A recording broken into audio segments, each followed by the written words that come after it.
ભ્રષ્ટાચારની બનતી ટાંકીની તપાસ કરો।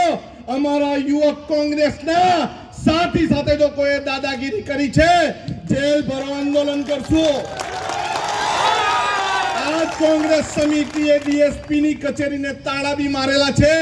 અમે બેસીને તમારી કચેરીનો ઘેરાવ કરશું અને જે પીઆઈ માં બહુ દાદાગીરી ને બહુ તુમાખાશાહી હોય, તમારામાં તાકાત હોય, તમારી રેલી અટકાઈને બતાવો, પછી અમે તમને બતાવશું। આજે વલસાડમાં પુલ બનીને તૈયાર છે।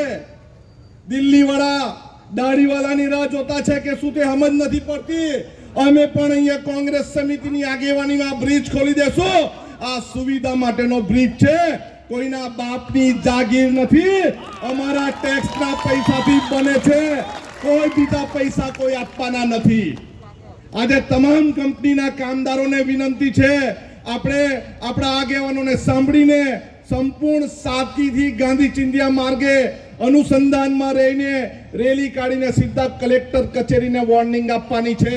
અમે વાપીમાં આવેદન પત્ર આપ્યું છે, અમે લેબર ઓફિસરને આવેદન પત્ર આપ્યું છે, અમે પ્રાંત અધિકારીને આવેદન પત્ર આપ્યું છે। હવે જાડી ચામડીની સરકારને બતાવવા કલેક્ટરને આવેદન પત્ર આપવાના છે। કલેક્ટર 3 દિવસના જવાબ નહીં આપે તો કંપનીની બહાર બેસો। બધા તૈયાર છો? તૈયાર છો?